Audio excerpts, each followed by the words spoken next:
আল্লাহ গো আল্লাহ, মোবাইলটারে খুললে হাততারি না। ওগো দুইজনের কাইজা ঠেলায় ওরা যেইভাবে শুরু করছে, ওরা কোন জন্মের যে শত্রু আছিল না, দুইজনে ওরা হতি না ছিল আল্লাহ জানে আর ওরা জানে। কি লইয়া যে ওরা কাইজা করে হেইও খুঁজা পাইতাছি না। দেখছেন নি, আফায় তো গেছে বাংলাদেশটারও ডিজিটাল বানাই থিয়া গেছে। মাইসের চেহারা, মাইসের কাইজা ঝগড়া হেইও ডিজিটাল বানাইছে। কেমনে কাইজা করে আল্লাহ বল্লা, হেরা বড় লোক দেখিয়া ছবিরে সামনে রাখিয়া আতা কাটা পাও কাটা জামা কাপড় গায়ে দিয়া বেহাইয়া সেহাইয়া কেমনে কাইজা করে।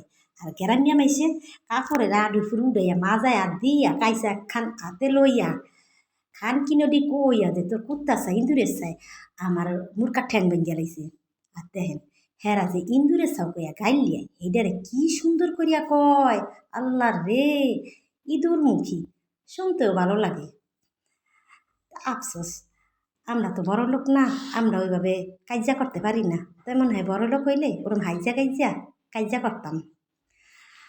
আমার মনের মধ্যে একটা ইচ্ছা রয়ে গেছে গা, এটা হইলো যদি কোনো দিন টক শোতে হ্যাঁ দুইজনের সামনাসামনি একটু কাইজিয়াটা দেখতে পারতাম, যে বড় লোকেরা ওইভাবে আতা কাটা পাও কাটা জামা কাপড় গায়ে দিয়া কেমনে কাইজিয়া করে, চুল দুইটা ধরিয়া দুইজনে লড়ালড়ি করে না কেমনে করে, একটু দেখতে মন চাইছে।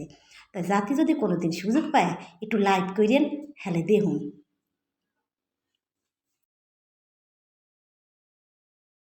যাক, অনেক হয়েছে, অনেক কথা কইছি। সকালে স্কুল আছে, তাড়াতাড়ি রান্না করতে হইব। গুড়া মাছ রান্না করিয়া নিলাম, স্কুলে যাইতে হইব, পোলাহানিরে খাওয়াইতে হইব, অনেক কাজ আছে।